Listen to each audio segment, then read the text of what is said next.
Hello, I'm Darshini David. Welcome to Generation Green, brought to you by Project Syndicate.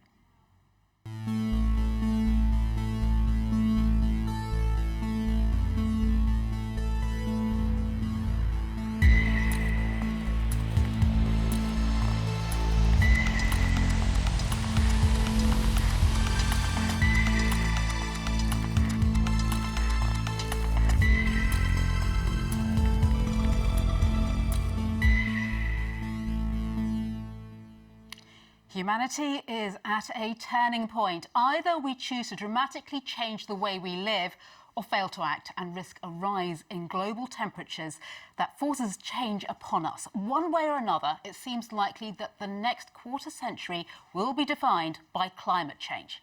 So, will we all, the young, the old, and those of us in the middle, be defined by history as Generation Green? The people who lived through the climate epoch, and if so, how will it judge us? We'll be hearing from Ban Ki-moon, the former UN Secretary-General and Deputy Chair of the Elders, Patricia Espinosa, the Executive Secretary of the UNFCCC. Yvonne Aki-Sawyerr is the Mayor of Freetown, Katharine Hayhoe, the Chief Scientist at the Nature Conservancy, and Mary Robinson, former President of Ireland and Chair of the Elders.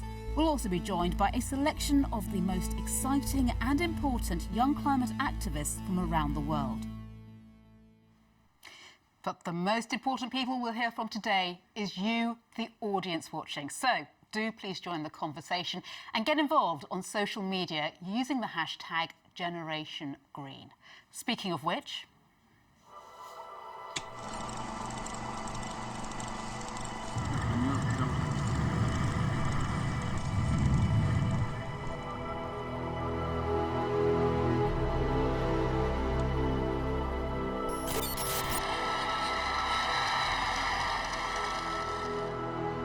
climate change is here, it's permanent and we cause it. A code red for humanity. The alarm bells are deafening.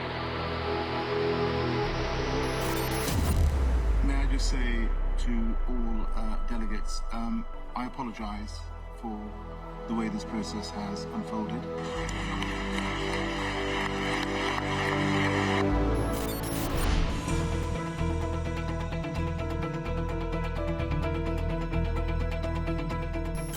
Build back better, blah, blah, blah. Green economy, blah, blah, blah. Net zero by 2050, blah, blah, blah.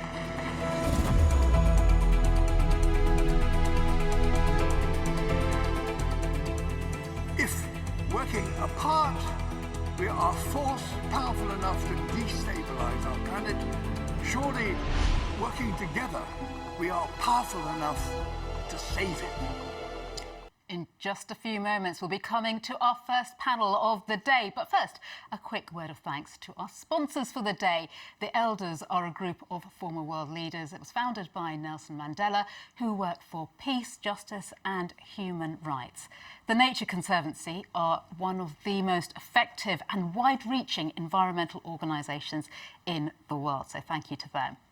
Now, I'm delighted to introduce the panel for our first session of the day, Climate Futures. After last year's COP26 meetings in Glasgow heralded some but limited success, what's next? Is it realistic to hope that 2022 can herald a generation-defining breakthrough? Who better to help answer that question than Yvonne Aki-Sawyerr, who's Mayor of Freetown. Katharine Hayhoe is Chief Scientist at the Nature Conservancy, and Zeid Ra'ad Al Hussein is former United Nations Commissioner for Human Rights and a member of the Elders. It's also his birthday today, so congratulations and the very best from all of us. We are thrilled you've chosen to spend it with us. We'll come to them in just a moment, but first, with her assessment of both COP26 and the road ahead, here's Patricia Espinosa, Executive Secretary of United Nations Framework Convention on Climate Change, the organisation in charge of those COP meetings. Dear friends, it's a pleasure to speak with you in these early days of 2022. I recognize that not everyone was happy with what we achieved in Glasgow. I was also not completely satisfied. This however, is the reality of diplomacy and multilateralism. But let us focus on what we did achieve, where we stand after COP26, and examine the road ahead to COP27. In Glasgow, nearly 200 nations came together and provided clarity on the work we need to undertake to reach the 1.5-degree goal under the Paris Agreement. For the first time ever, coal was mentioned in the final text. We saw progress with respect to mitigation, adaptation, and finance. Outside of the formal process, China and the United States agreed to work together in areas of common interest. Parties also decided on the rules to implement the carbon markets under Article 6 of the Paris Agreement. Despite COP26 accomplishments, however, the undeniable truth is that we are still far off the trajectory of stabilizing global temperature rise at 1.5 degrees. It's why COP26 was not the end of anything. It was an important step forward, but our work and the work of parties continues towards COP27. There are several areas of focus and many requiring immediate attention. First, we need more ambitious NDCs and long-term strategies. We simply do not have enough, and not enough ambition at the current time. The NDC synthesis reports from last year confirmed this. That's why nations, following a resolution at COP26, are now asked to come up with stronger plans on an annual basis. No country is exempt. It's crucial G20 nations lead by example as they represent 80% of the world's emissions. They must focus on immediate action. I'm often asked how optimistic I am that parties will follow up on their commitments. I am always optimistic. I would not be in this position if I wasn't. I am absolutely convinced the multilateral process is the only way forward. But currently, climate change is outpacing multilateralism. Just because it's uncomfortable to keep delivering this message does not make it any less necessary. Optimism is only possible when it is backed by action. On the road to COP27, much more support needs to be provided to developing countries. We welcome the call by parties to at least double finance for adaptation, but actual needs are still very much beyond what is currently available. Youth, observers, and civil society as a whole must play a more central role on the road to and at COP27. In short, we need Generation Green. I look forward to the results of your discussions, and I look forward to meeting as many of you in person as possible and as soon as possible. Thank you. Patricia Espinosa there with many crucial points we'll be picking up. She, of course, is the Executive Secretary of the UNFCCC. Well, we'll be hearing just in a little while from journalists around the world. They'll have their questions for the panel. But before we get started with that panel, just one more reminder. If you'd like to join the conversation or help share the word today, we'd be delighted. Get involved using the hashtag #GenerationGreen. But without any further ado, let me formally welcome back our panel once again. Welcome them once more. Catherine, Yvonne and Zaid, welcome to you. I should say all three of you were at COP26, so you witnessed many of the events we'd start off talking about. And Alex Sharma, as we've been hearing from there a little bit earlier, the president of COP26, said he was deeply sorry for the way things turned out in Glasgow. Zaid, was he right to apologise? Well, it's a very strange process, COP. 26 rounds in a system which is vastly different from the way we negotiate other things. And so there's an enormous burden on the presidency to produce a result, and it's not always connected to the negotiations at a technical level. I think the most dramatic aspect of the negotiations, and I was in the loss and damage discussions, was that there was a complete absence of the energy that you felt outside the gates of the conference center. The dissipation is amazing. So you go from the street, Greta, the green zone, the blue zone, where you have civil society, the environmental activists. By the time you arrive in the negotiation room, that nothing of that exists, nothing. There's no sense of urgency, there's no sense of the dramatic, and then you hear the comments made to the press outside, and you don't know what world you're really living in. It's rather dramatic, and how we bring that energy, the desire, the desperation in one way into the negotiations is the central task, I think. So you'd hold the people in that room responsible for the failure to get there, Zaid? Well, I think, they've been doing this for 26 years. This is how they think it ought to be done. It's a very clinical sort of discussion of text and wordsmithing, almost devoid of the urgency that I think many of us feel, and IPCC reports have continuously sort of brought this to public attention. But there's a sort of tranquilizing effect that governments have when they insert themselves into these issues. And it all becomes, about a certain number of words being positioned in the right way. Well, I think in the end, the objective seems to be lost, at least in the discussions that I was involved with. Well, that's a really interesting perspective. So, Catherine, I want to bring you in here because I could see you smiling and nodding during some of that. What's, for you, stopped COP26 living up to the expectations some had? Did we have the wrong expectations? Well, I was smiling at the phrase, the tranquilizing effect, because I think that's very apt. And there was no tranquilizing effect outside the negotiating chambers, either in the blue zone or outside on the street. We understand the urgency, and to me, the most encouraging aspect of COP was not what was happening with the country delegates inside the national negotiations. It was the fact that wherever you turned, you saw representatives of every aspect of civil society. You saw some of the largest corporations in the world, whether Amazon, Nestle, IKEA. You saw organizations like the Rotary Club. You saw large faith-based organizations like the Church of England. You saw young people, children, grandparents, students, people from every walk of life were there to advocate for climate action because they understood that climate change is not only an international issue, climate change is not only an environmental issue, climate change is an everything and everyone issue, and that is why every voice is needed. And Yvonne, I could see you nodding there. I know you've got an interesting title, the Chief Heat Officer for Africa as well. We can look at a photo of the world leaders at COP26, which is quite telling, really. Many noted that when you look at this, so you can see lots of men over the age of 50, and that's in very stark contrast to the people who we're hearing there about from Catherine, the people standing outside, the younger, more diverse protesters. So that sort of lack of representation at the table, how is that sort of fed into the outcome we've seen? Yes, thanks a lot. And the Chief Heat Officer is not my title, it's the title of one of my staff who recently appointed. No, it's not a problem. I think that the point is still well made, that there's an increasing need for these different skills and competencies to address issues of climate change.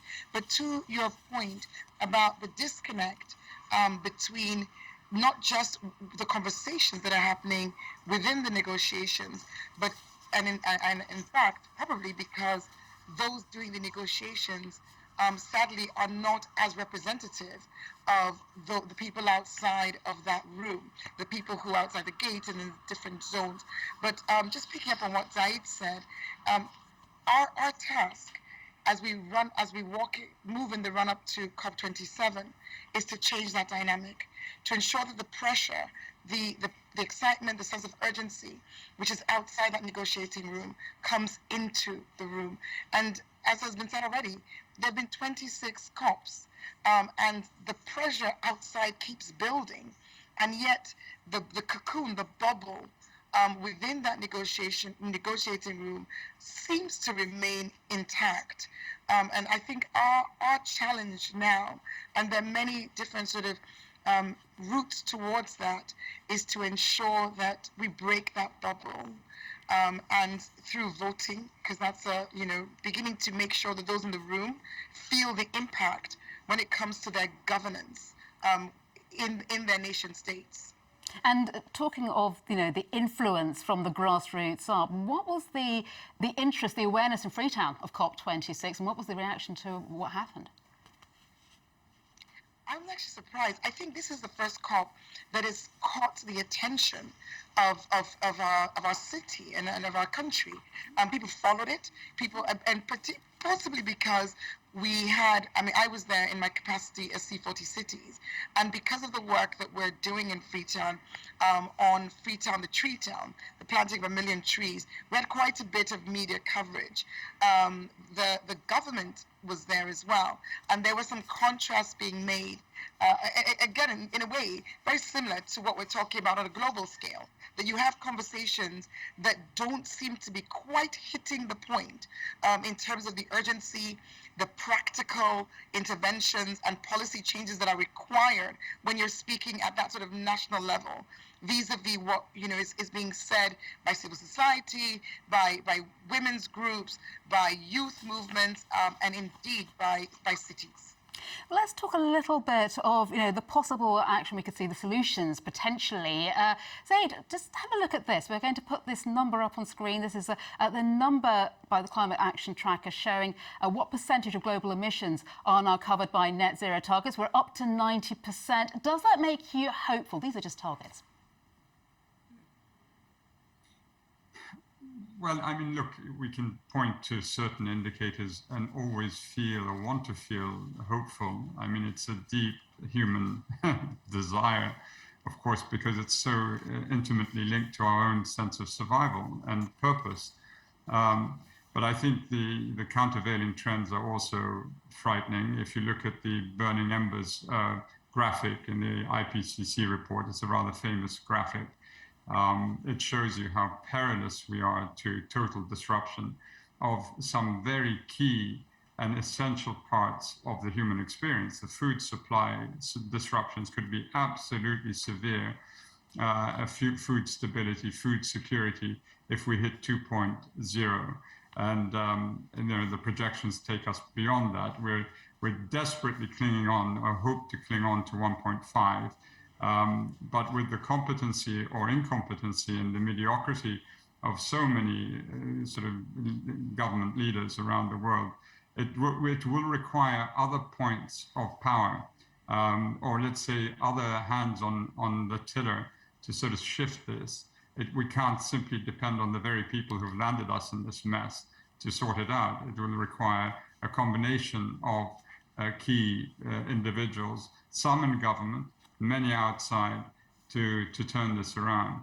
So yes, I think you can always point to some hopeful trajectories. Let's bring Catherine in here because, have Catherine as well. Of course, these are net zero pledges. They're not absolute zero pledges, and they rely a lot on things like planting trees to offset carbon. It's all rather controversial, isn't it?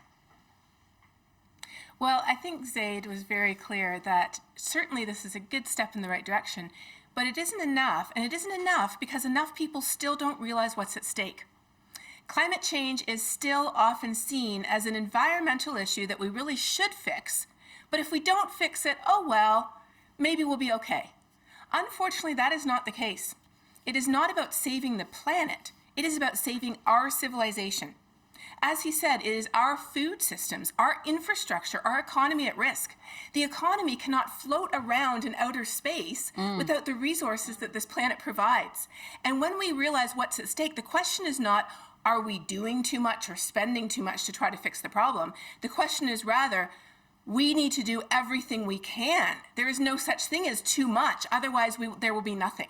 I'm glad you said everything we can, because there's some quite innovative solutions. I wanted to have a look at this picture here. I feel like asking you to guess what it is, because it may not look like it, but it's the world's largest carbon sucking machine launched last September in Iceland. It takes carbon from the air, it deposits it underground. It's pretty clever technology, this. It can currently absorb the equivalent of around 800 cars. So, Catherine, how much hope do you have for measures like this? It's not the prettiest of things, is it? It isn't, but it shows the ingenuity of humans when we're confronted with an issue that we really understand the risks of, as those people do. We understand that we need all solutions on deck. There is no silver bullet. There is no one solution that will fix everything. But there's a lot of solutions, from good old-fashioned efficiency I live in the United States, where through efficiency alone, carbon emissions could be cut in half. Then there's clean energy technology. Then there are nature-based solutions where we put carbon back into the soil and back into ecosystems where we want it, instead of the atmosphere where we have too much of it. And then, of course, there are cutting-edge technology solutions like that suck carbon out of the air and put it into the ground. We need everything. We need all hands on deck. We need farmers and city planners. We need engineers and financial investors. We need everyone because we're all at risk. Yvonne, when we hear about what a coordinated effort it's got to be, is 1.5 still alive for you?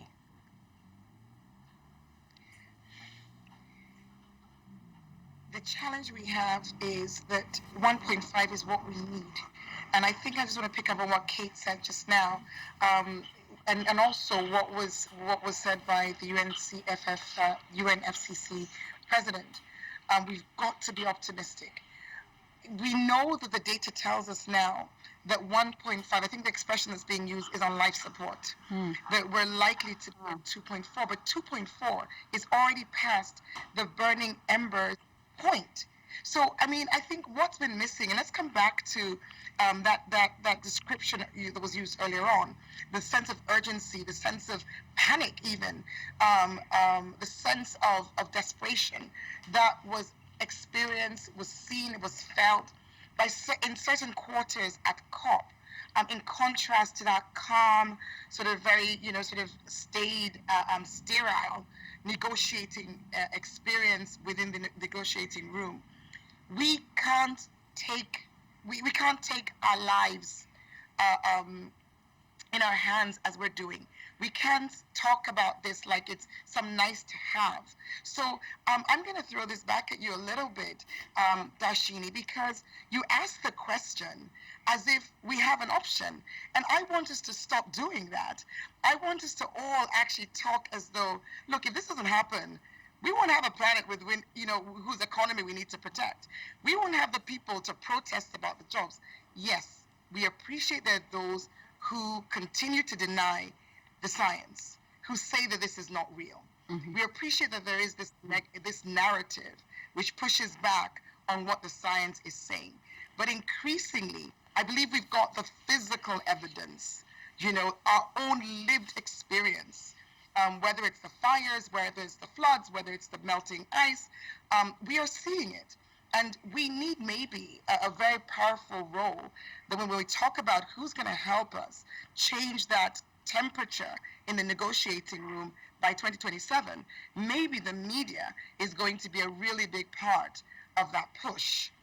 And Yvonne, that's a really good point, and that's a real call to arms, and frankly a reminder, we just can't leave it to the people who are sat at those tables. It's up to all of us. So I just want to remind those who are watching that they are part of this. Don't forget to join the conversation and help spread the word using the hashtag #GenerationGreen. But let's move on to some of the obstacles here, because there's one real big issue for all of us around the globe at the moment. And because when asked, Aid, people are saying in surveys that they're generally positive about the need for carbon reduction, but the reality is that we're also quite capable of demanding cheap energy at a huge political cost to leaders. Now, we're just going to show some pictures now. These are from Kazakhstan, where earlier this month there were just 5 days between removing a price cap on fuel, and the scenes you can see here are the riots erupting and the government resigning. So we can criticise leaders for not taking more action at COPs, but it's important to recognise that back at home there's huge pressure from populations, not just there, around the globe, to maintain their way of life. We're pretty much hooked on our old habits, aren't we? What one to use it? Well, I mean, it's a strange question, of course, because the poor governance produces these effects.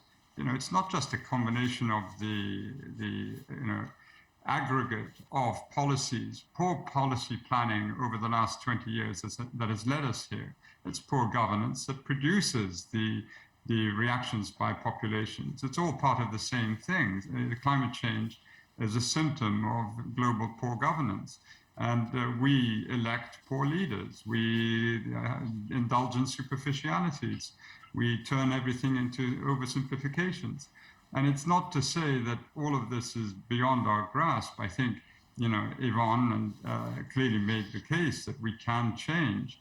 And in actual fact, I don't think it's all hands on deck. And yes, you do need the rebellion from below decks to force the captains with their hands on the tiller to begin to think. But it is only a few, I think, that can change much of what is happening. And but it's not the traditional centers of power. We can't look at heads of governments and heads of states to do this. And again, they've landed us in this mess. We have to think about this, right? So it's going to require a different way of thinking. When you look at COP is a very strange process, right? It's almost like you set up a bakery to produce salami, and then we're upset that the salami doesn't look anything like what we expect it to look like. Well, the whole setup is insane. It doesn't make much sense if you look at it. We need to sort of rethink how to make it produce. We have the global stocktake coming up in 2023. We have 1 year to prepare for it. There's a series of very serious papers going in. You're focusing entirely on mitigation. There's a very serious discussion on adaptation that will have to take place, and on finance, and on loss and damage. Indeed. And that all has to be incorporated as well. Yeah, we'll get on to the issues of finance in just a while. But, in terms of what actually did happen at COP, Yvonne, many people will remember, and in fact we had a reminder of it earlier, that last-minute change to the text when India insisted on changing the commitment from phasing out coal to phasing down. Now, this is a crucial issue, isn't it? Because we're asking many developing countries to forego perhaps some increase in living standards if they are to meet some of the climate standards we want to see. So how do we balance the need to reduce poverty with the need to actually curb our emissions? So, I think this is where the conversation about a just green transition comes in, and the question of equity. Countries in the global south have the right to grow. What we're facing, what we're experiencing now, I think it was earlier on, G20 represents 80% of world emissions. If you represent 80% of world emissions, then you must be taking a proportionate responsibility in terms of how we address that. And that would imply that those who make up that 20% are not being given the same burden, because they've got many, huge percentages, proportions of their population who are living below the poverty line, and to develop, they need energy. And a lot is said, a lot of discussion is had about this question of, transitioning.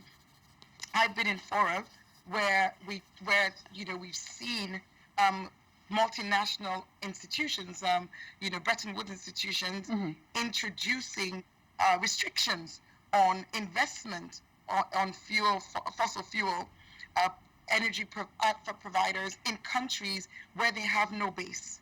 We really have to think about this very carefully, because we have already a huge divide, a huge inequality in the world sort of order, and we can't allow this climate discussion to now enable that to become wider. So I would say that the developing countries cannot become victims of something we've got to do at a global stage. When you look at it on a merged level, we should still make the progress we need to make, but there should be a disproportionate burden carried by those who disproportionately got us here. The bigger polluters historically. What about the issue of mitigation, Yvonne? What should we be doing there?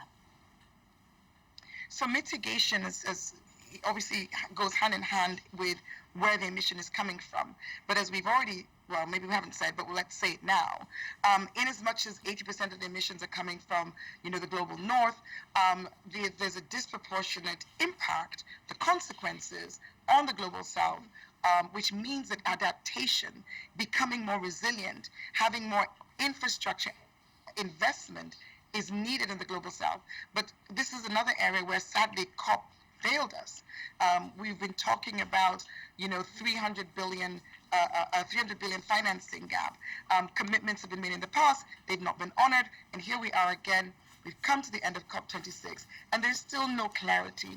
There is still no real commitment. There's still no accountability for how that funding, which is desperately needed, and the conversation still continues to be predominantly about mitigation. It's right for it to be about mitigation, because there are people whose lives are being destroyed today. Yeah. And adaptation is the anything we can do to help them. Well, let's hear from Catherine on this because, we're now coming up towards the next COP. What do we need to make it a success? What are the barriers here?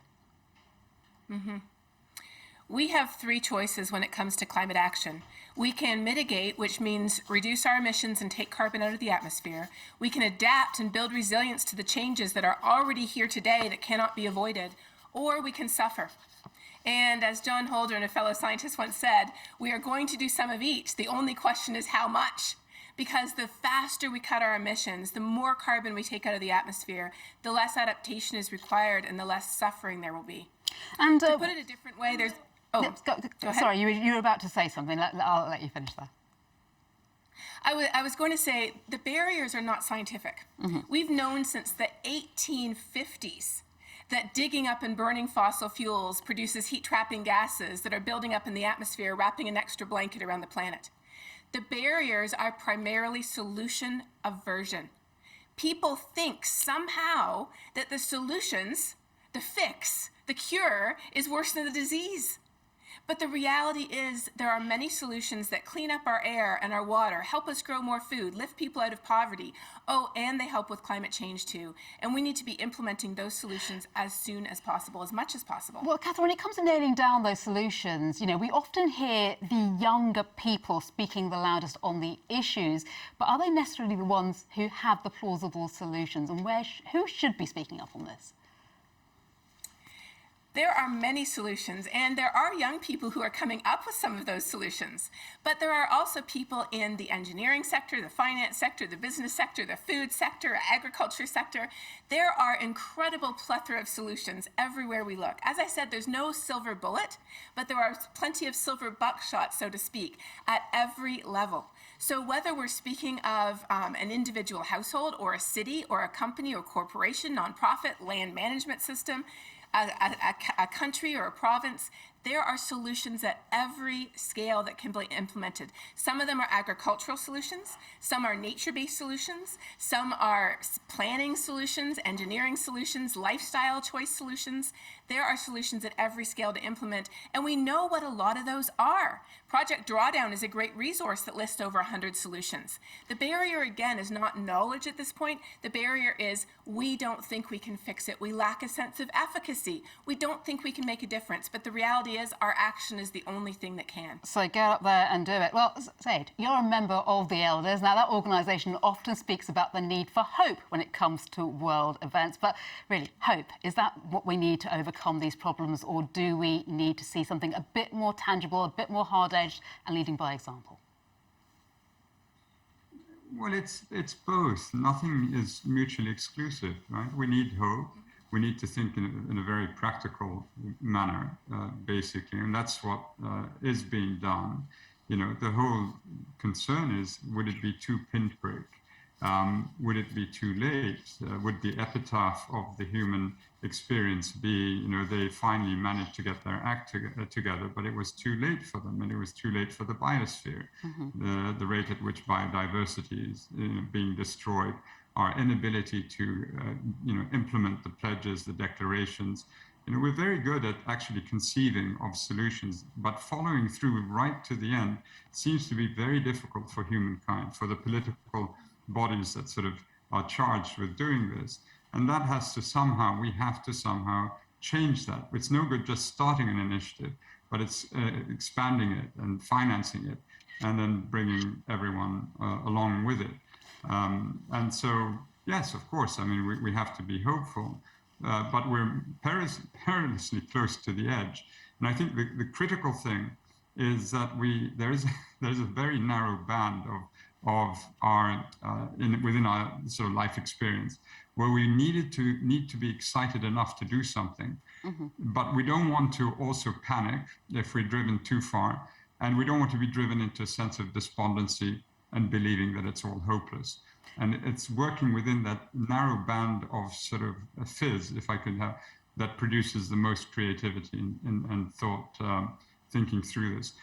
Finally on youth, we desperately need the energy. I worry, though, that there's too much youth washing taking place, where, as we saw in COP, we had some outstanding youth leaders speak in the plenary, but that was about it. You bring them along, they speak, they leave, and no effect in the room, in the negotiating room. And yes, I think it's true that most of the solutions are outside of the formal negotiations. That's absolutely true.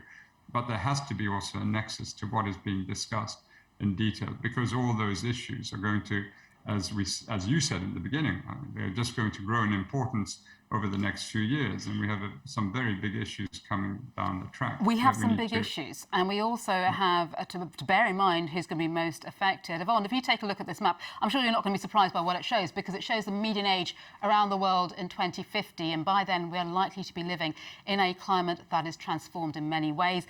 And sub-Saharan Africa is arguably the region of the world most likely to be hurt by those soaring temperatures. And guess what? The median person living in the region isn't even born yet. So what obligation does this generation, I say generation, everybody of all ages watching, people alive today, have towards them, particularly in a situation where you mentioned earlier, Yvonne, where we're not quite seeing the West living up to their obligations as yet when it comes to helping out developing countries with financing? Yes, so that picture of the youth tells us more than just the age. In terms of the risks to climate, it's not just going to be about the heat, it's also going to be the likely conflict. Because with the increased temperatures, we're already seeing it. This is a part of the world where subsistence agriculture is most predominant, where there's less of a buffer, where there's direct reliance on rivers, on lakes, for water, for life, for livelihood. And having those increased temperatures and everything else that comes with it actually leads to what was said before. Direct challenges to food security, which is already being experienced. We've seen in some parts of East Africa conversations now already about the impact of drought on conflict and also along the Sahel. So we've got a horrible combination potentially, but we've got to turn that from being purely us looking down a barrel of risk to us being able to see some opportunity. And as Zaid has said, we've got to have a balance of optimism. As Kate has said, we've got to be able to find the political will to take on board those solutions. 2027, COP27 is going to be happening in Africa. That conversation has to be much more about adaptation than it's been before. We've got to pin down the conversation on finance. But one thing we should be happy about, one thing we should be able to celebrate, is that we saw at COP26 more of the private sector than's ever been seen before. And I think that speaks to the fact that the pressure on the outside is beginning to have an impact. We need to keep that pressure building. That's a very tangible impact, isn't it? Which is very encouraging. The clock is against us, but in a nutshell, if I could ask each of you to give me one sentence on what you want people to take away from today and do. We don't want people just to watch and say that was interesting. Zaid, what should people be taking away and thinking about? That this doesn't need dramatic adjustments, small adjustments, but huge effects. We do need to consider, and you touched upon this, the dilemmas that we have to think about. We can't live the way we've lived in the last 40 years. We have to live a sustainable lifestyle, and that does require many of us to change in our habits and the way we think about materialism, consumption, and the need to move towards circular economies. That's absolutely a must. And political leaders need to explain this in a very detailed way to their people. That's a very key point when you mentioned there about materialism and how we consume today. Catherine, what about you? Our future is in our hands. Our actions will make all the difference in the world. That determines whether our civilization will continue to thrive or end. And every single one of us has a role to play, and that role begins with using something that every one of us has. And that is our voice. Using our voice to advocate for change, why climate change matters, and what can be done in every place that we are. We often talk about our carbon footprint in high-income countries, but what's bigger than that is our climate shadow. How we engage where we work, where we study, where we live. Every person is part of something bigger than themselves, and when we use our voice to advocate for change, that's how the world begins to change too. Climate shadow, that's a really evocative idea there. Yvonne, what about you? Your final takeaway thought on that? Thanks. We've got another opportunity at COP27. It's going to be held on the African continent, the continent which is suffering possibly most, and which has the least resources to be able to address this. The build up to COP26 was quite considerable. There was a lot of media, a lot of attention. I feel that at this point in time, we cannot, because it's happening in Egypt, allow that momentum to peter away. We need to ensure that build-up continues. The advocacy for adaptation needs to be increased, and we really need to move that one step further. Not just the nice commitments, the nationally determined contributions, which no one can actually hold anyone to. We must go into COP27 with accountability. Okay, that's things for people to think about there. Some fascinating perspectives throughout. Thank you. I'm not going to let you go away just yet, because it's now time to open up the floor with questions from journalists around the world. We're going to start with a question from a representative from Nikkei, the Japanese organisation. If you wouldn't mind, sir, just telling us your name and your question, please. Okay, thank you very much for this. Can you hear me? Okay. We can hear you perfectly. Thank you. Okay, so I'm Yasuo Takeuchi, journalist of Nikkei, Japanese Economic Daily. So thank you for this interesting discussion. So my question is about coal. So coal consumption has been increasing, driven by mainly emerging and developing countries. What should the developed and developing nations do in order to overcome this trend? That's a very, very crucial question. Catherine, would you like to start us off with that? How do we wean ourselves off this addiction, whether we're developed or developing nations? I will start, but I'd also like to hear my other panelists' opinions as well. Coal fueled the Industrial Revolution. It brought us enormous benefits. But just as we no longer use old, outdated types of technology like horses and buggies or party line telephones, in the same way, it is time to move off the most inefficient and dirtiest source of energy we have. Coal is not just responsible for heat-trapping gases, it produces air pollution as well. And when you put together all the air pollution from fossil fuels, it's responsible for over 9 million premature deaths around the world. So how can we phase out our coal use? There isn't one magic way, but there's many ways. And one way is to put a price on carbon so we're actually paying the true cost of our coal use. Another way is to recognize, as Yvonne alluded to, that when developed countries go into low-income countries and build coal-fired power plants, they're not doing so as a charitable endeavor. They're doing so in order to sell their coal to those low-income countries. Indeed. Let's pick up on that point, Catherine, with a couple of the others. Sorry to cut you off in your prime there, but Yvonne, coal, we don't just burn it for its own sake, do we? It's wrapped up in the production of materials such as cement and steel, which are vital to the development of nations. So how do we step away from that? I think we've got to take into consideration, as Kate was just mentioning, the true cost of the use of coal, and one of those is the health impact. That can't be overlooked. It's easily accessed. I think there are 2 points. You have countries who produce coal in the developing world, so it's not that scenario of you're selling coal to them. It may actually be their easiest source of energy. So it comes back to the finance infrastructure for climate change and for transition. And I really think that this concept of transition, when we talk about coal, but we also talk about heavy fuel oils. We talk about gas.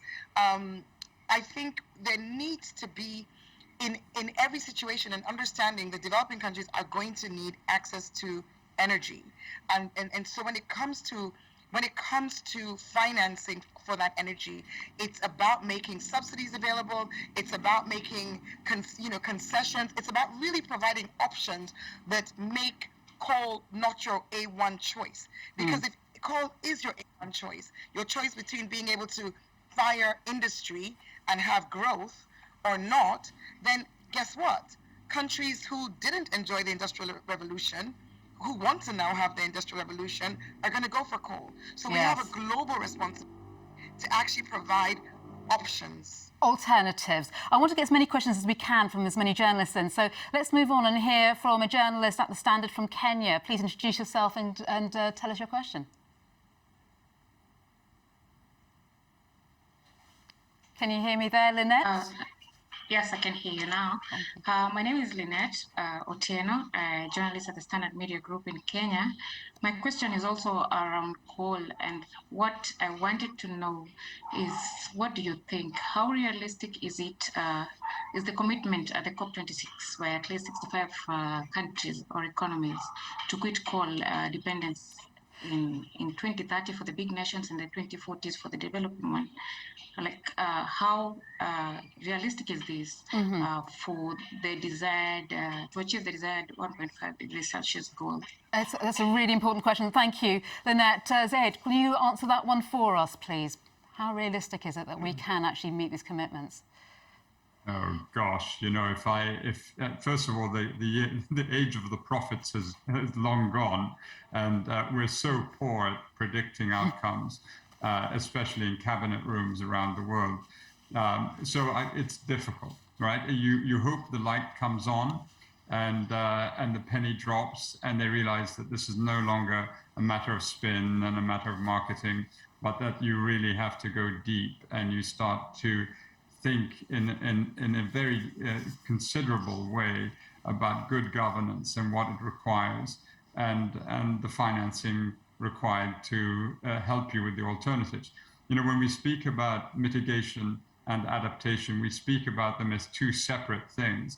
And as I think both Catherine and Yvonne have said or alluded to, that there is an overlap. There is a point at which all of it overlaps. The finance, mitigation, and adaptation. You use technologies to buy you time with financing, and certain financial flows can be examined in this context, to arrest and buy time for the countries that are imperiled. And, you know, one, as Yvonne said, we shouldn't just privilege the energy needs of the North over the threat, the existential threat to the small island states, developing states, for example, or many of the African states themselves. I just want to hear from Catherine on this one as well.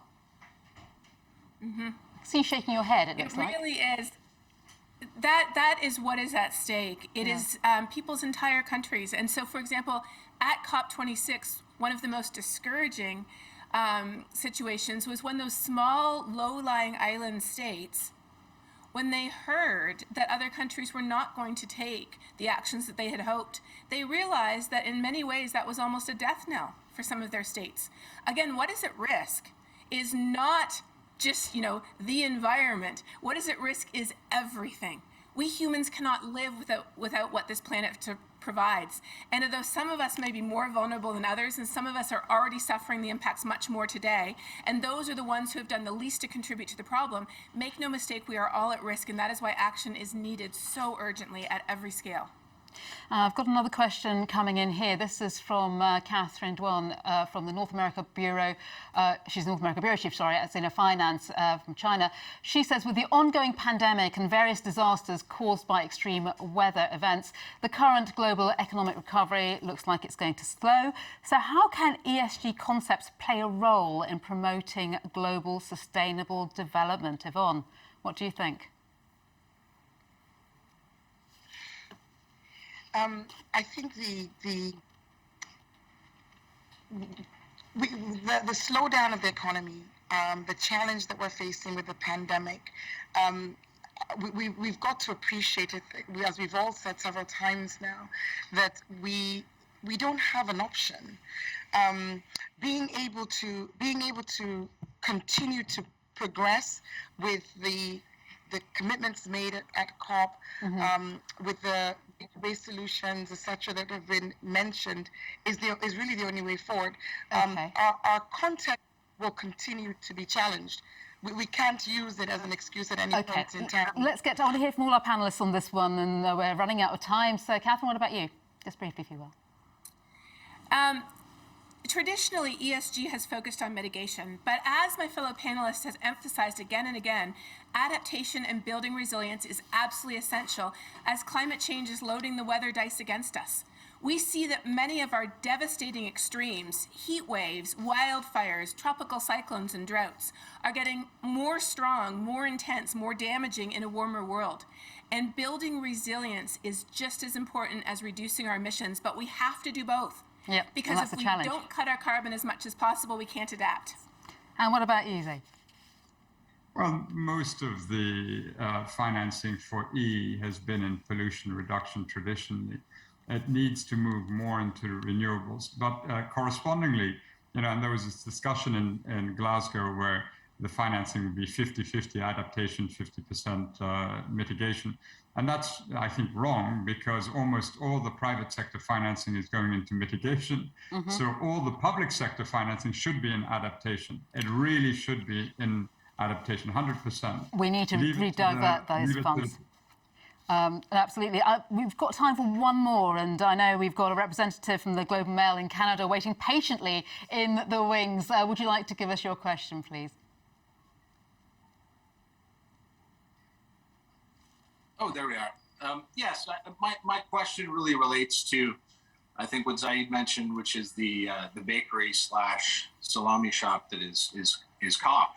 And so, it's clear that key countries like China specifically are reluctant to join these multilateral deals, and they're more willing to cut side deals as coalitions of the willing, as we saw with America. So I guess my question is COP still the right venue for these discussions, or do we need to consider different ways?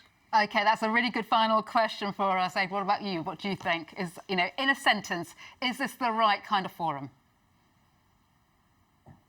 Yes, of course it's the right forum. The thing is, they don't use the tools that are used in all other treaty making or treaty sort of monitoring mechanisms. It's a really unusual, strange beast, COP. It's not the same as in other modes of operations where states set targets, monitor them, intrusive verification, all of that, peer review.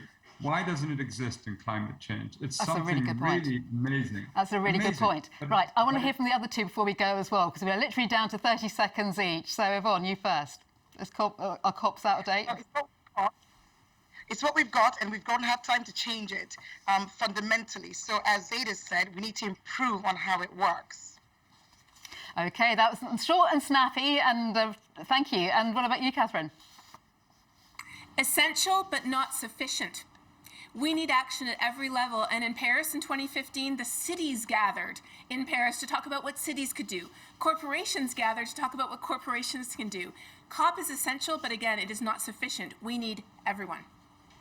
Well, what can I say? We are out of time for this conversation. There's never enough time with a panel of that calibre. Thank you so much, the three of you, for taking part. Now, before we all take a breather, here's some food for thought from one of the world's most influential earth scientists. He's Johan Rockström, director of the Potsdam Institute for Climate Change Research. Dear friends and co-citizens of planet Earth, we're not facing a climate crisis, we're in the midst of a global climate crisis.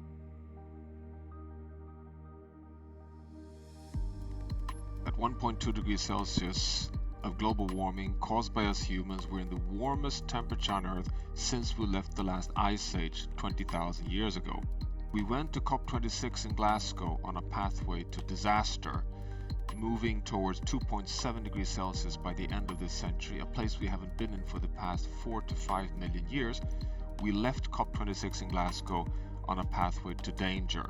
With the most optimistic assessments, if all pledges are implemented, we could just reach below 2 degrees Celsius. So Glasgow was a significant progress, but certainly not enough. The latest research is showing that among the 15 big biophysical tipping element systems that regulates the state of the climate system on planet Earth, everything from the Greenland ice sheet to the Amazon rainforest, are now showing increasing evidence that already in the range between 1.5 and 2 degrees Celsius warming, we enter what I would call today a danger zone. And past 2 degrees Celsius warming, we enter uncharted waters, meaning that aiming for a soft landing at 1.5 degrees Celsius is the planetary boundary for a safe and just corridor for humanity's future on Earth. Glasgow was a significant progress. Now we need the momentum to continue. The remaining global carbon budget is only 400 billion tons of carbon dioxide remaining to have a 2/3 chance of a soft landing. That gives us up until 2030, this decisive decade, if we continue burning fossil fuels as today. So we have to transition on a carbon law pathway of cutting emissions by half every decade in order to have a chance of an orderly landing by 2050 in a net zero world economy. This means exponential transformative change. It means reductions by 7, 8, 9% of reduction of emissions per year from now onwards. The good news is, leaving Glasgow, that 90% of the global emission of greenhouse gases are today connected to net zero pathways. This is really significant. We also have many countries having 2030 targets, even in a handful of countries, put into climate law legislation. We have the pledges on methane, we have pledges on halting deforestation, we have pledges on phasing out coal. So things are happening. We're turning a corner towards leaving the fossil fuel driven, planet threatening development paradigm we've been in for the past 150 years. So we have a sequence now in Stockholm Plus 50, Kunming on biodiversity, and COP27 in Egypt. So let's use this moment to ramp up momentum and make the transformation towards a safe landing inevitable. It's not lost yet. Most science shows that 1.5 is still alive, even though under healthcare in intensive unit, but we have to give this a chance now, and this is the moment to accelerate. Johan Rockström, thank you. Well, we're off for a short break and a quick drink as well, but we'll be returning with an equally great lineup. Coming up, Ban Ki-moon, former UN Secretary General and Deputy Chair of the Elders, and Mary Robinson, former President of Ireland and Chair of the Elders, in an intergenerational conversation with two of the young climate activists who have done so much to shape this debate. This is Generation Green, brought to you by Project Syndicate. See you in a minute.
The 2020s, things were never the same after that.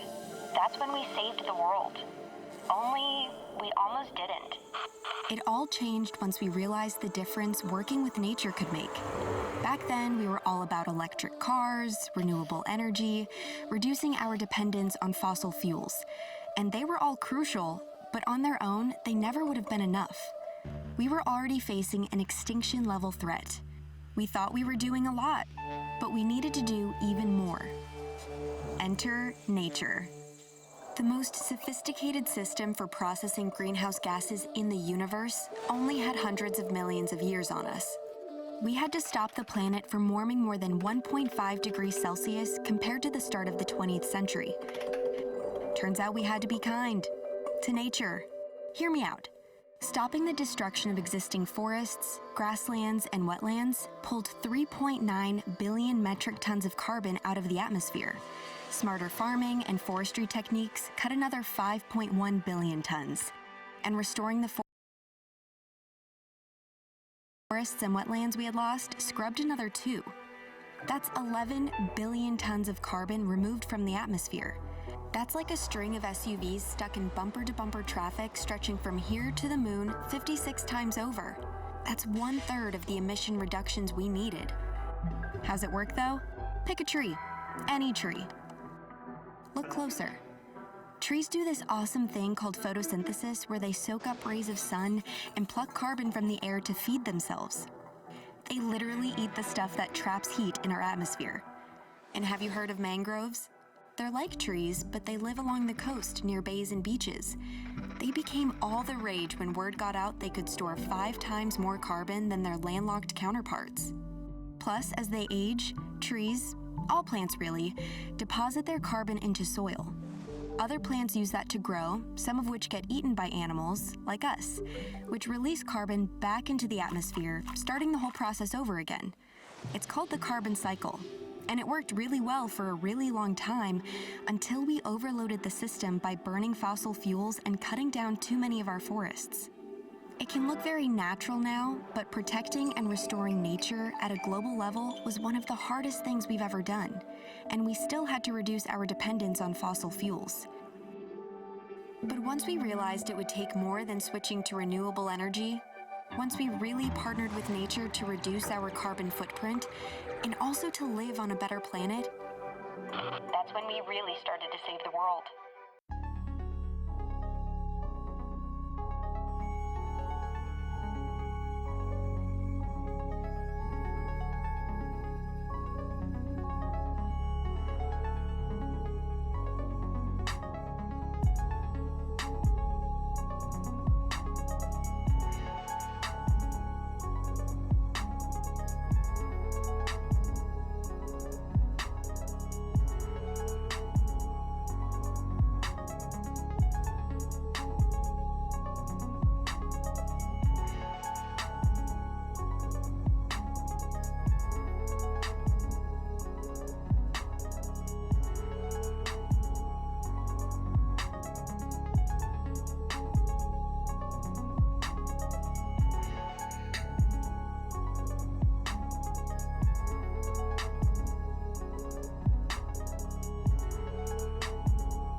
The 2020s, things were never the same after that.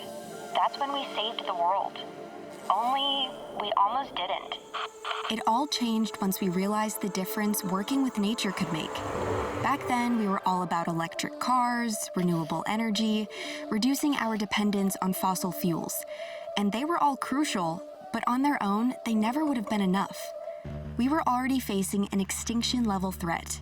We thought we were doing a lot, but we needed to do even more. Enter nature. The most sophisticated system for processing greenhouse gases in the universe only had hundreds of millions of years on us. We had to stop the planet from warming more than 1.5 degrees Celsius compared to the start of the 20th century. Turns out we had to be kind to nature. Hear me out. Stopping the destruction of existing forests, grasslands, and wetlands pulled 3.9 billion metric tons of carbon out of the atmosphere. Smarter farming and forestry techniques cut another 5.1 billion tons.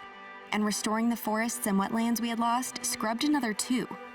That's 11 billion tons of carbon removed from the atmosphere. That's like a string of SUVs stuck in bumper-to-bumper traffic stretching from here to the moon 56 times over. That's 1/3 of the emission reductions we needed. How's it work, though? Pick a tree. Any tree. Look closer. Trees do this awesome thing called photosynthesis where they soak up rays of sun and pluck carbon from the air to feed themselves. They literally eat the stuff that traps heat in our atmosphere. And have you heard of mangroves? They're like trees, but they live along the coast near bays and beaches.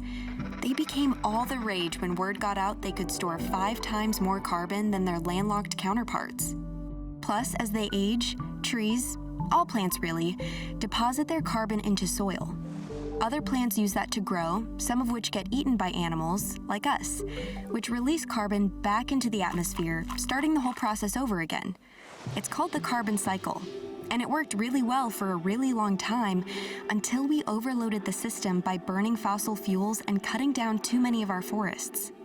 It can look very natural now, but protecting and restoring nature at a global level was one of the hardest things we've ever done, and we still had to reduce our dependence on fossil fuels. But once we realized it would take more than switching to renewable energy, once we really partnered with nature to reduce our carbon footprint and also to live on a better planet, that's when we really started to save the world.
The 2020s, things were never the same after that. That's when we saved the world. Only we almost didn't. It all changed once we realized the difference working with nature could make. Back then, we were all about electric cars, renewable energy, reducing our dependence on fossil fuels. And they were all crucial, but on their own, they never would have been enough. We were already facing an extinction-level threat. We thought we were doing a lot, but we needed to do even more. Enter nature. The most sophisticated system for processing greenhouse gases in the universe only had hundreds of millions of years on us. We had to stop the planet from warming more than 1.5 degrees Celsius compared to the start of the 20th century. Turns out we had to be kind to nature. Hear me out.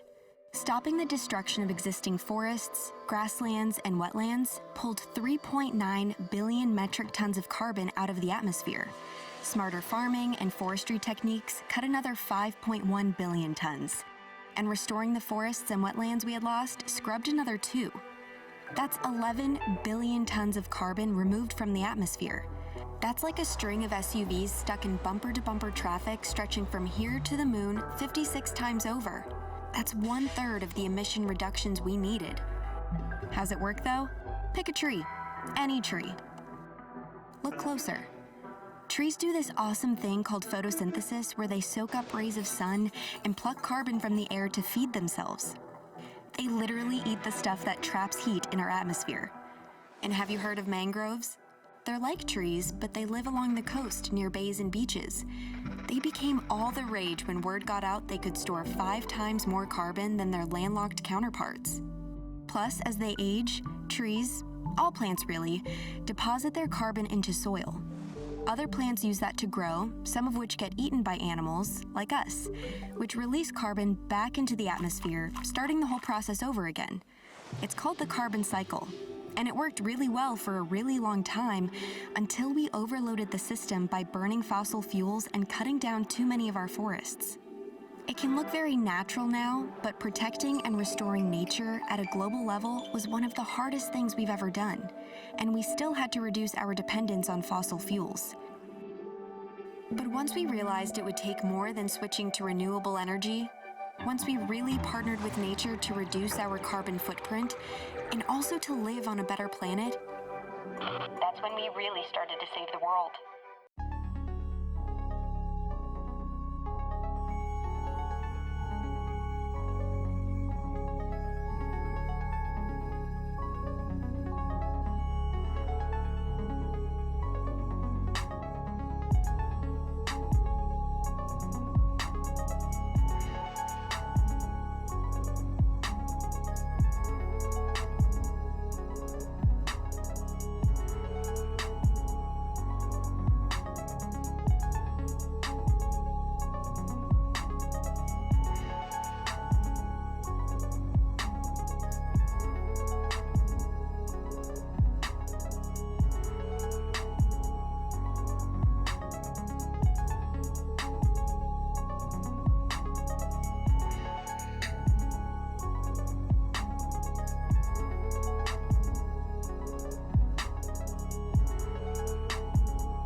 The 2020s, things were never the same after that. That's when we saved the world. Only we almost didn't. It all changed once we realized the difference working with nature could make. Back then, we were all about electric cars, renewable energy, reducing our dependence on fossil fuels. And they were all crucial, but on their own, they never would have been enough. We were already facing an extinction-level threat. We thought we were doing a lot, but we needed to do even more. Enter nature. The most sophisticated system for processing greenhouse gases in the universe only had hundreds of millions of years on us. We had to stop the planet from warming more than 1.5 degrees Celsius compared to the start of the 20th century. Turns out we had to be kind to nature. Hear me out. Stopping the destruction of existing forests, grasslands, and wetlands pulled 3.9 billion metric tons of carbon out of the atmosphere. Smarter farming and forestry techniques cut another 5.1 billion tons. And restoring the forests and wetlands we had lost.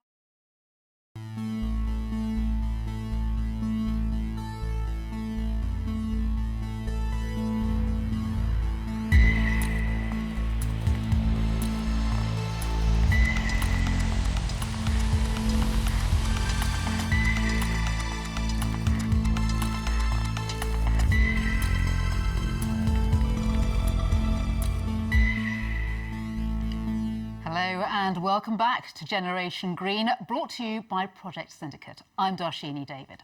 Well, The Heirs of Inaction is the name of this, our second session of the day, where we'll be opening up the floor to contributors of all ages to understand what lies ahead for Generation Green. In just a moment, we'll be joined by Mary Robinson, former President of Ireland and Chair of the Elders, in conversation with young climate activists and exploring the tensions and common ground between people of different ages. But first, here's former Secretary General of the United Nations, Ban Ki-moon, with his take on the issue. Today's adults are shaping the world which the future generations will inherit. But too many are doing so recklessly, selfishly, and with no sense of responsibility for the consequences of their actions. The world our children are inheriting is not yet the safe, sustainable, or fair world they deserve. During COP26, research was released indicating that even with all new policy pledges considered, global warming could only be limited to a 2.4 degrees Celsius rise by 2100. This temperature rise would mean anybody aged under 30 years old is all but guaranteed to be alive in a world where we will face terrible fires, devastating floods and droughts, and where millions of people will be forced to leave their homes. In Kaliampur slum, there are no road names. Every year, climate change is forcing 500,000 Bangladeshis from their rural homes. There will be a disproportionate climate change burden for young generations in the global south. Young people are very aware of the intergenerational injustice of the climate crisis. They have rightly been demanding all the people in positions of authority are held to account for their inaction. Leaders need to listen to them and act in a way that meets their concerns. These young activists embody the solidarity that our leaders have thus far failed to demonstrate. They speak up not only for themselves, but for generations as yet unborn. The elders believe intergenerational dialogue is vital in addressing the climate crisis. The clarity, commitment, and energy of young people, combined with the experience and wisdom of older generations, can act as a powerful catalyst for climate action. We all have a part to play in addressing the climate crisis, especially those with the power needed to bring about change. Climate change is a defining crisis of our time. The elders call on all generations to step up to the challenges and to take collective responsibility to do what is needed. As the elders founder Nelson Mandela once said, I quote, "It always seems impossible until it is done." Thank you. Ban Ki-moon, Deputy Chair of the Elders. Now, just a reminder, you don't need to run the United Nations to be part of the conversation today. We're all witnesses to an extraordinary piece of history. So do please let us know what today's conversations mean to you in your life using the hashtag Generation Green.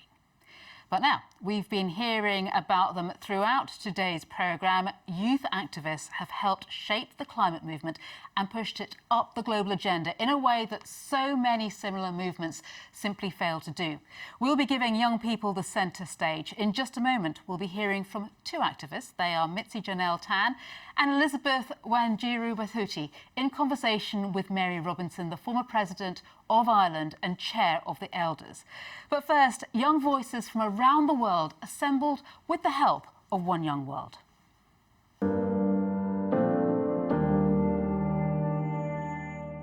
I am from the countryside of Buenos Aires, Argentina.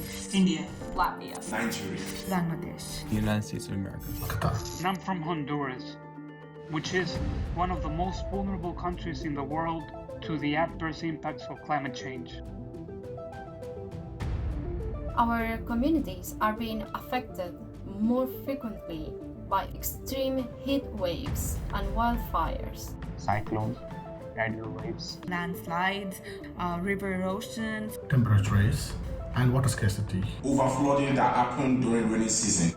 This has led to loss of lives. It is harder and harder for youth, especially in rural areas, to find employment. So imagine how we live in these dire conditions. If you talk to grandparents and parents, they do realize that the temperature wasn't this hot in the past, and the change has been drastic. By 2050, part of the country will be underwater. It is quite clear to everyone that future and younger generations are at a greater risk from global warming. The anxiety young people feel about whether the planet that they love so much and that they have known their whole lives is going to be livable. I am worried and not hopeful at all. If someone from the future generation sees this film, I would say, you are lucky. Blaming people is the worst thing that we could do, because normally the people, they don't know that they're doing something wrong. Middle-aged people, that generation is the one that caused all this problem, and many of them are not ready to make changes. However, it is important to consider that many of the innovators and strongest advocates for climate action are older. So often, people who are a bit older than me tend to say, oh, the new generation, you are here to save the world. Well, I have news for you. All of us on this planet are in it together, and you can't dump responsibility on the generations that follow. Climate issue is an issue of all. We can make a difference if all generations come together. We can work together. Put simply, the older generation occupies positions of influence and power. The action that needs to happen is action. It's not pretty speeches at summits or photo ops or tokenistic involvement of young people. The time to act was yesterday, but the next best option is immediately today. Generation Green, this is our generation. We will and we shall fight together to coexist in this beautiful world. The voices there of ambassadors for One Young World, our thanks to them. Now, just a final reminder that we really do want to bring in as many voices as possible today, and that does include you. So we'd love to hear your thoughts. Do get your phone out and get involved in the conversation using the hashtag, you're probably used to it by now, Generation Green. And if you think today's topic matters to anyone else, you know, it's very, very easy to send a WhatsApp. In just a little while, we'll be bringing in another panel of journalists from around the world, but with enormous pleasure, I'd like to hand over to Mary Robertson, Chair of the Elders and former President of Ireland, and two of the world's most prominent youth activists, Mitzi Janelle Tan and Elizabeth Wanjiru Wathuti. Mary, with great pleasure, can I leave it to you to kick things off? Thank you very much indeed. I'm very excited about this conversation.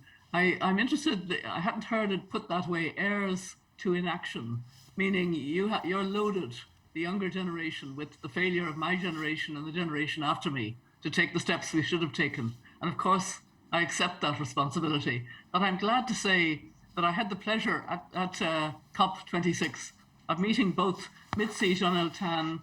We met because she was one of the bloggers who'd blogged for the Elders, and I met with a group of you and we had a great chat together, if you remember, Mitzi. And then I also met Elizabeth a little later on, toward the end of the COP. I had been wanting to meet you because Wanjiru Maathai had told me what a wonderful woman you were, and my life wouldn't be complete without meeting you. So you can tell I'm excited to meet you both. And, you know, I think it's clear, you know, as Ban Ki-moon said in the opening thing, you know, the intergenerational dialogue is vital, but we're at the two ends of that. I'm at the older end, you're at the younger end. We also need to get those in the middle who have more power. And I'd love to hear maybe both of you, starting maybe with you, Mitzi, and then Elizabeth, you know, how do we use our power of voice to encourage more action by those who have the power to make change, real change? So Mitzi? I think it's so important for us to all come together and fight for justice. I honestly hate the narrative that goes, it's the older generation versus the younger generation, because I don't believe that. It's not the older indigenous people, it's not the older farmers and the older fisher folk and the older people in the global south necessarily. It's a very specific sect of older people. It's the fossil fuel industries, it's the multinational companies, it's the world leaders, and as you said, it's the people in the middle age, in the middle of our age spectrum who are in power now, and they're the ones that we have to be changing and moving. And it will take all of us coming together in order to do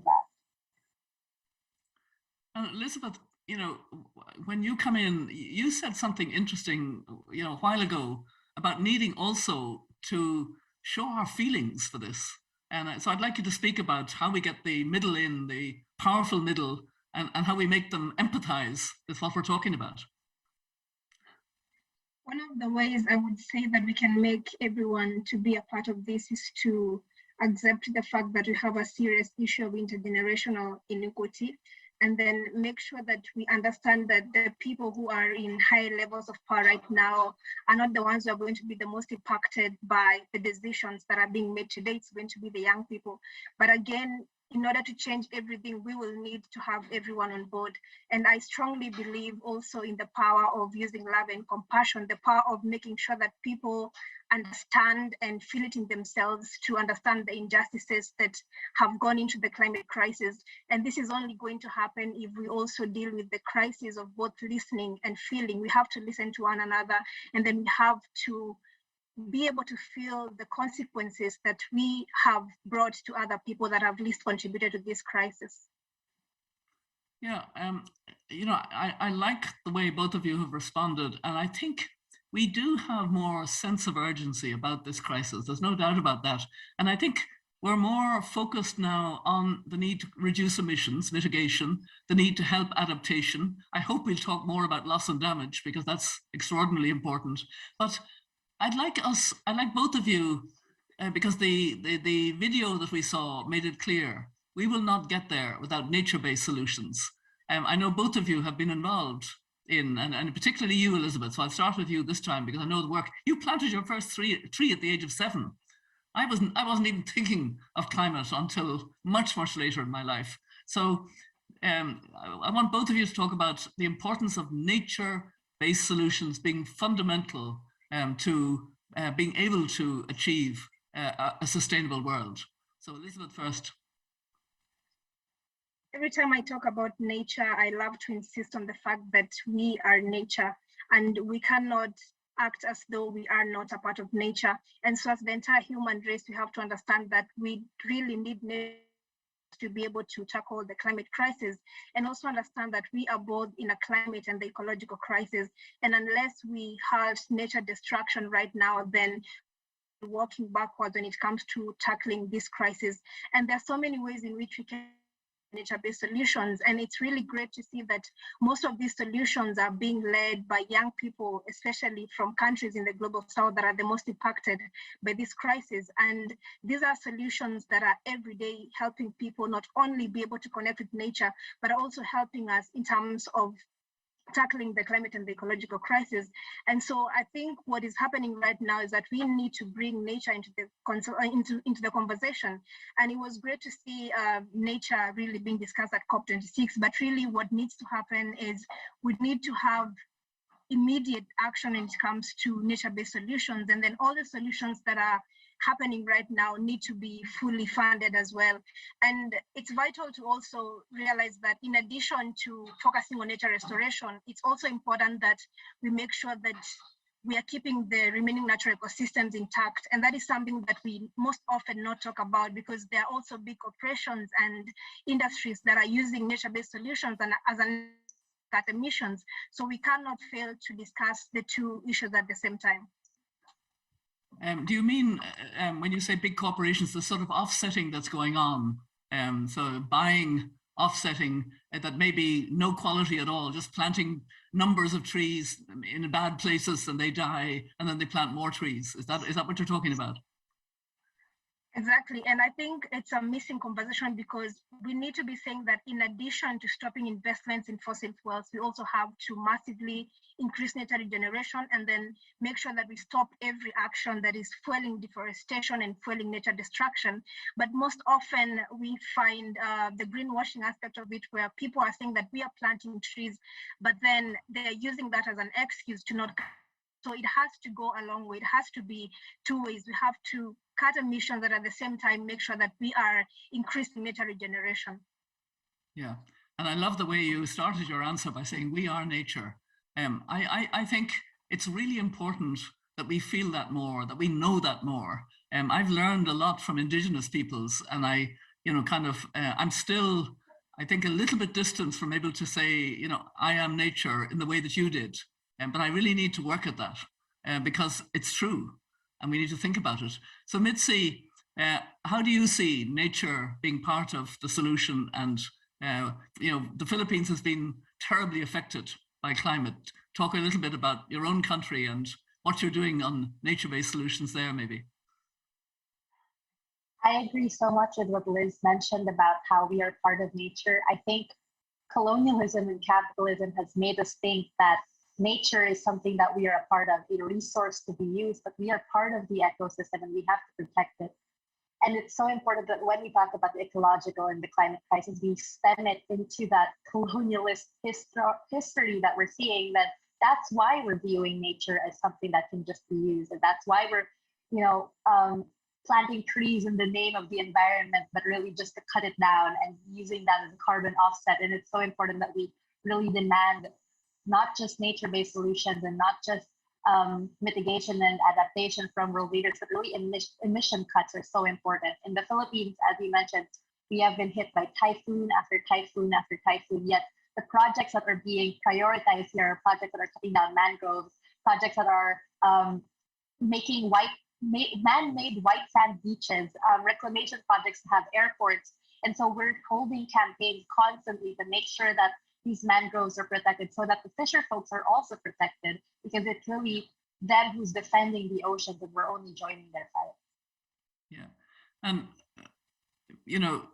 Mitzi, you mentioned the devastating hurricanes, the cyclones that are hitting the Philippines and other small island states and other parts of the world. I want us to talk about a tough subject because you're young and this is what we need to be really making action on. I'm talking about loss and damage. We saw at the COP26, we saw the G77, a huge move, and young people and civil society wanting a Glasgow financial facility. And then bang, at the end, in a painful way, it was watered down to dialogues over 3 years. Let me ask both of you, and I'll let you start this one, Mitzi, about your sense of how we're going to tackle loss and damage and how seriously we must do it. Honestly, it felt like a betrayal to hear world leaders tossed aside, global north leaders especially. And really, it has to start from the grassroots. We have to start talking more and more about how the climate crisis is already here, more and more about how we need to fix this, and that global north countries don't have a solidarity with global south countries. That's why they need to pay and give reparations, but because they caused the climate crisis. And it's not solidarity, it's not a debt, it's supposed to be reparations, and they owe that to the global south countries that are experiencing these loss and damages right now. And to be able to do that, we really have to keep connecting with one another across the globe and doing all kinds of activism, like street activism, but also talking to policymakers and talking to your local governments and to your local politicians so that they also bring the topic of loss and damage into the international scene. We really need a global collaboration to make sure that this is something that happens. Well, Elizabeth, the next COP is going to be on your continent, COP27. It's going to be in Egypt, but I hear a lot of conversation about the fact, yes, Egypt will have the presidency of the COP, but it has to be a really African COP to crack this issue of loss and damage. How do you feel about it? We definitely need separatism for loss and damage. And one of the things that we have seen is the fact that we need to realize that still exist. And the fact that right now, the 1 billion inhabitants of Sub-Saharan only responsible for just 0.5% of historical emissions. But then the temperatures are rising 1.5 times faster here. And this is not climate justice. And this is only going to be more floods, more prolonged droughts, more heat waves, and more disasters for people that are living in the African continent. And this is going to mean that the loss not something that we are going to expect in the future. It's something that is happening right now. And so what we expect, and the reason why young people keep saying that we need to turn words into action, is there are people right now whose lives and livelihoods depend on the decisions that are made. And so if we meet at the COPs and really deliver something that is not people whose lives and livelihoods right now depend on that, then it means that we are not being just enough. And just because COP is coming to Africa, we cannot just conclude that it's going to be an African COP. It has to really start in the planning and everything that is happening right now to make sure that it's really inclusive for all the Africans. And it also needs to ensure that the challenges right now that the African continent is facing are on the front line. And we cannot talk about these challenges without loss and damage in the picture. I would say COP26 failed to deliver that. And even though we still did not see countries stepping forward to take leadership on loss and damage and to also provide this fund. And even for the previous finances, we have failed to see the trust. We have pledges after pledges, but really none is being fulfilled. So we have to make this COP different. If it's really a COP, an African COP, then let's really make it an African, even in terms of the outcome that comes out of that COP. I see Mitzi nodding as you were speaking, and you were nodding as she was speaking. I think you both have a sense that this could be the real COP that is inclusive of people's voices, and the importance of the voices of those who face beyond adaptation, who face what cannot be adapted to, wiping out livelihoods in a way that cannot be recovered very easily. In other words, into real loss and damage. And I think, so many parts of the world that are not responsible for the problem are facing this earlier than other parts of the world. It is affecting the Northern Hemisphere now. We're waking up to the fact that we have far more fires, far more flooding, far more real impacts. But nonetheless, the real injustice of climate change is in the Global South. And therefore, the Global South at this COP will have to make sure that their issues are addressed and are meaningful. And another one that I want to tackle, because it's an issue that we don't think about enough, is access to energy. There is a sense of getting rid of fossil fuel, and we know that we need to reduce emissions. But I'm learning through the conversations with women leaders in particular that having gas as a just transition in Africa may be necessary, as long as it's seen as a transition and it can be transitioned out. I'd love to hear what both of you think of that. And again, I'll start with you, Elizabeth, this time. You're in Kenya. It's a country with a lot of initiatives on energy. I'm not sure how much you're dependent on gas in Kenya, but Nigeria, for example, would be very dependent on gas as a short term to get the base load so people have access to energy. I mean, my understanding is that at least 600 million people in Africa don't have access to electricity, and about 900 million don't have clean cooking. So let's talk about that. So I come from a country that is depending a lot on renewables.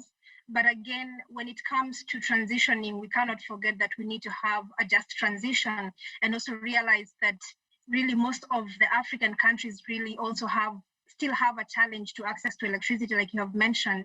And so we need to have a just transition. And that means also that the cannot be the same for example, for like the G20 countries that are for 80% of emissions.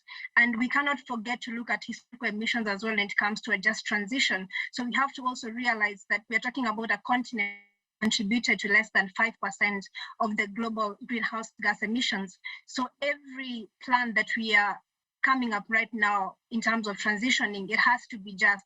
And by just, it means that it has to make sure that also the African continent is in a position to also continue growing and to also continue developing without also emissions. And this is only going to be made possible if there is climate finance. And even if we talk about a just transition, it's not going to be possible if the finance that we're talking about right now is not available, because then the finance that Africa has is going to be used to be able to address the challenges that come as a result of the climate crisis, which we have not even contributed. So I would say I am for just transition, and that means in terms of timelines and also making sure that we put historical emissions into account.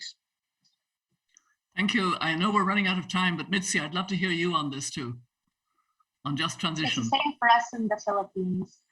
We can't transition yet because we have been kept from developing. We have been kept from developing because of the historical and current impacts of colonialism. A single male, we can't process that in our own country because we haven't been able to industrialize because, again, of the system that we have today. And so when it comes to bringing down the fossil fuel industry, the global north has to be the one that starts now, because they are perfectly capable of transitioning completely just for their workers as well. Into a renewable energy system, and that is only the beginning. And then they have to pay reparations. As Liz already mentioned, we need finance in order to do this, and not just finance, but also technology transfer, intellectual property rights. Otherwise, we'll see the same thing with the COVID vaccine, where global South countries aren't able to get vaccines because of the intellectual property rights. And so bringing down the fossil fuel industry is a first step. And then we also have to talk about how we consume energy in the first place, because if we keep consuming energy in the same rate as we are now, in the same pace as we are now, renewable energy, the mining that has to happen with that, the child labor that happens because just to get the minerals, to get the renewable energy, is another justice issue that we also have to talk about. And so it's more than just transitioning into renewable energy. It's also about changing the way we view development in general, from the everlasting growth of the global north based on the overexploitation of the global south, into the quality of people's lives everywhere. You know, listening to both of you really gives me hope, because you're so smart, you're so positioned. You get the link with nature, we are nature. You get the need to change the power structures. You get the need to address the just transition issues. You know, there are thousands, millions of you all over the world, and you are the hope for the future. This generation won't take any messing. You're going to go forward, and I'm really proud that, you know, we can have this intergenerational conversation and really understand how important it is that your voice is there and heard at COPs and beyond COPs and in you know, the whole movement forward. I think we have to, you know, break down and let some journalists in or something. But anyway, let's stay with it and see what happens. Oh, it's a shame to interrupt your conversation, Mary, Mitzi and Elizabeth. It's been an absolutely fascinating listen and a privilege too, and you've covered so much ground. I think We Are Nature is a takeaway that we want people to remember. But as you say, Mary, it is time to bring in some of the journalists who've been waiting patiently, and we've got quite a lot of questions. And we're going to hear once again from a representative from Nikkei in Japan. So over to you, please. Could you reintroduce yourself to our panel and put forward your question? Okay, thank you very much. I'm Yasuo Takeuchi of Nikkei, a journalist, so Japanese Economic Daily. So thank you for this interesting debate. So my question is about generation gap. So as I have seen the movement by young people in the world, they successfully managed to set climate change as a political agenda. So all politicians unanimously say that the fight against climate change is paramount.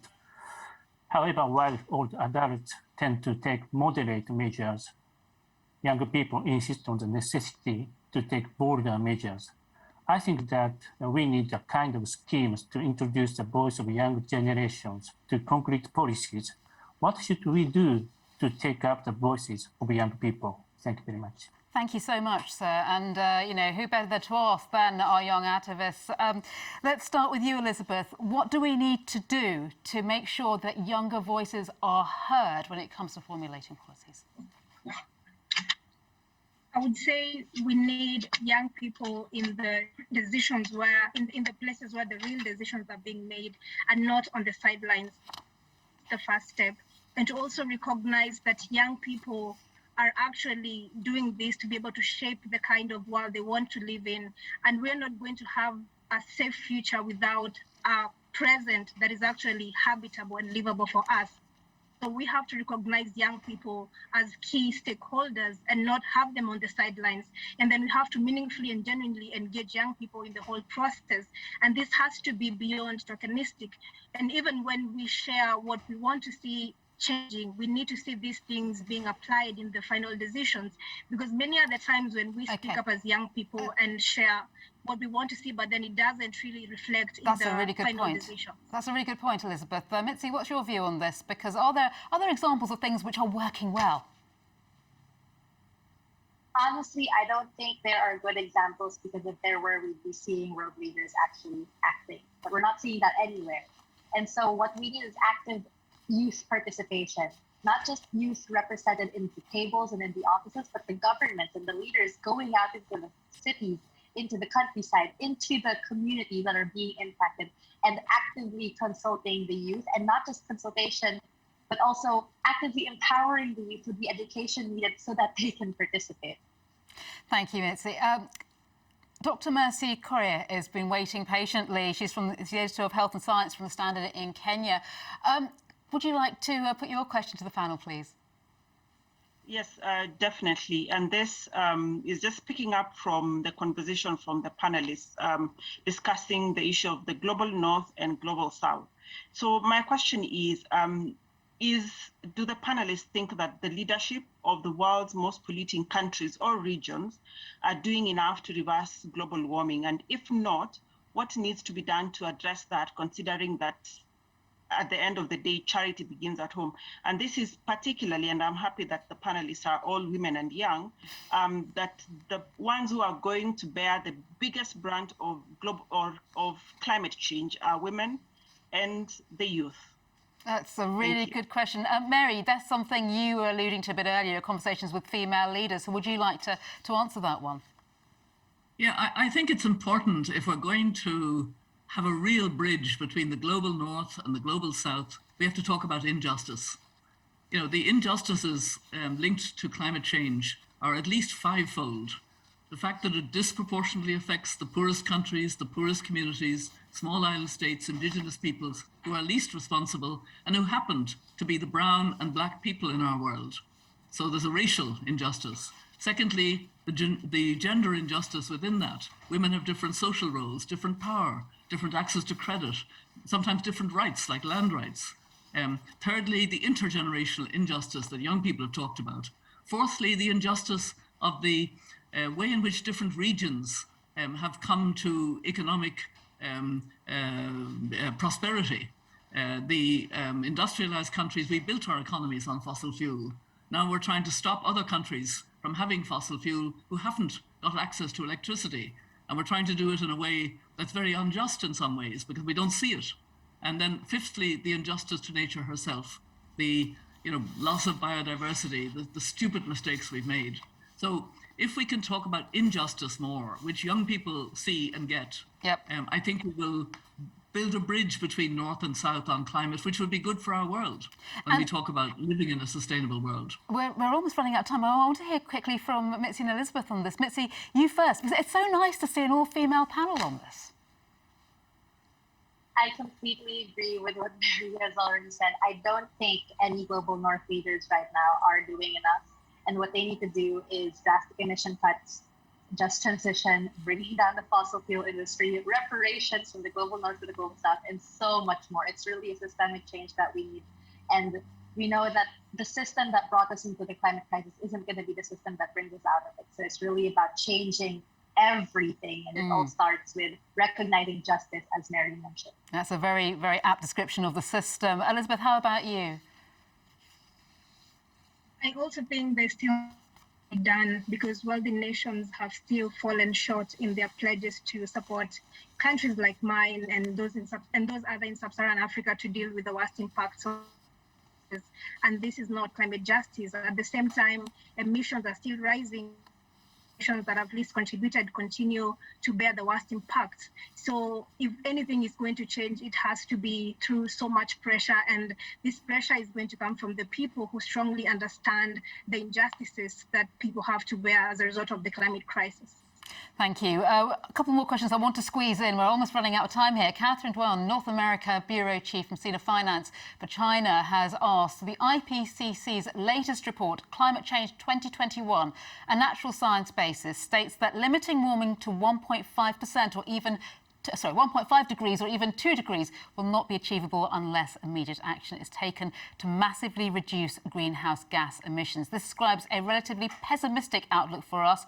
What do you think of this warning? What changes do we need to make to make real progress in tackling climate change? I want to ask you just briefly, so 30 seconds each if you don't mind, starting with you, Mary, for an answer to that.